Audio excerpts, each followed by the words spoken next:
বাংলাদেশের জনগণ এদেশকে কারোর পরে ইজারা দেয়নি।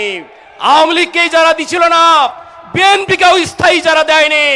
জনগণের মতামত অপেক্ষা করলে জনগণই সিদ্ধান্ত নেবে যে গণভোটের রায় কিভাবে বাস্তবায়ন করতে হবে। সামনে বক্তব্য রাখবেন বাংলাদেশ জামাত ইসলামীর কেন্দ্রীয় মজলিস শুরার অন্যতম সদস্য, যশোর জেলার সংগ্রামী আমির জনাব অধ্যাপক গোলাম রসুল এমপি। জনাব অধ্যাপক গোলাম রসুল এমপি।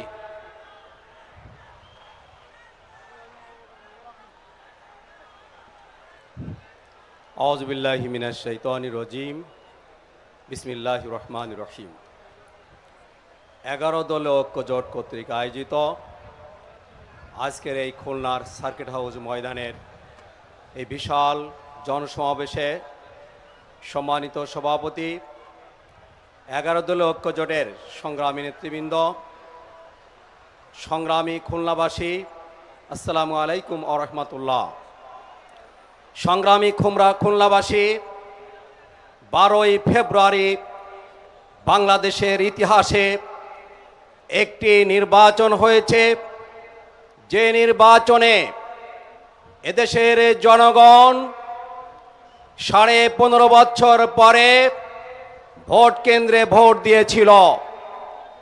তাদের আশা ছিল জুলাই বিপ্লবের মাধ্যমে 1600 তরুণ যুবকের রক্তের বিনিময়ে 40,000 শ্রমিক জনতার আহত হওয়ার মাধ্যমে রক্তাক্ত যে বাংলাদেশ তৈরি হয়েছিল, তাদের যে স্লোগান ছিল বৈষম্যহীন মানবিক ইনসাফ ভিত্তিক বাংলাদেশ, সেই বাংলাদেশ তৈরি করবার আমাদের এই বাংলাদেশে 72 সালে যে সংবিধান রচিত হয়েছিল, সেই সংবিধানের সংস্কার প্রয়োজন ছিল।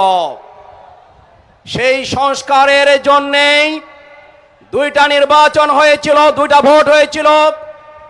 জাতীয় নির্বাচনের ভোট, সংবিধান সংস্কারের জন্য গণভোট।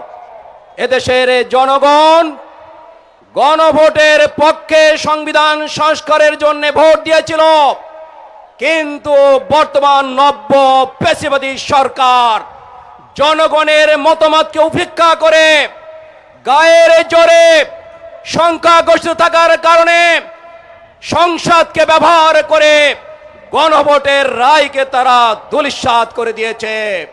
জনগণের হৃদয়ে তারা আঘাত করেছে। আমরা চাই সংবিধানের সংস্কার, গণভোটের আজ যে দাবি জনগণের, সেটাই সরকার দ্রুত মেনে নিক।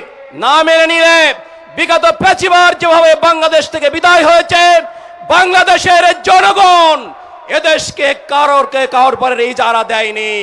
আওয়ামী লীগকে ইজারা দিছিল না, বিএনপিকেও স্থায়ী ইজারা দেয়নি।